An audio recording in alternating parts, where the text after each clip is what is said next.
میں اپنی گزارش پہلے بھی کر چکا ہوں، پھر کر دیتا ہوں کہ آپ کے پاس صرف ایک راستہ ہے میری نظر میں، کہ اس ملک کی پولیٹیکل، جوڈیشل، ملٹری لیڈرشپ 6 8 10 لوگ ہیں، یہ بیٹھیں، ایک ایجنڈا طے کریں کہ ملک کے مسائل ہیں کیا اور ہم نے کیسے ان کو حل کرنا ہے، یہ ایجنڈا طے کریں متفقہ طور پر، کیونکہ آج کوئی بھی جماعت یہ صلاحیت نہیں رکھتی کہ ان معاملات کو خود طے کر سکے۔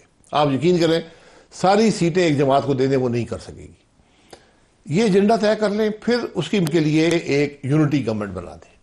یونٹی گورنمنٹ، میں نیشنل گورنمنٹ اس لیے نہیں کہتا کہ نیشنل گورنمنٹ ہوتی ہے ایک بندر بانٹ، کہ یار 4 وزارتیں تم لے لو، 2 میں لے لیتا ہوں، ایک کسی اور کو دے دیتے ہیں، اس قسم کی۔ یہاں پر آپ لوگ وہ لائیں جن کے اندر صلاحیت ہو، جن کے قابلیت ہو، تجربہ ہو، جو اس ایجنڈے کو جو طے کیا جائے گا متفقہ طور پر اس ملک کی لیڈرشپ طے کرے گی، اس کو امپلیمنٹ کریں۔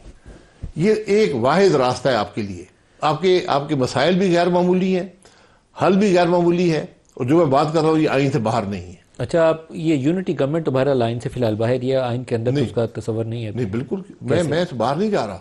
جب پارلیمان کے اندر آپ یہ فیصلہ کر لیں گے کہ ہم نے سب نے مل کر حکومت بنانی ہے، لیکن پارلیمان کے اندر موجود جماعتیں ہیں انہی کی یونٹی گورنمنٹ بنا دی۔ جی یونٹی گورنمنٹ، ان کی بات کر رہا ہوں، یہ میں اکثر کر چکا ہوں۔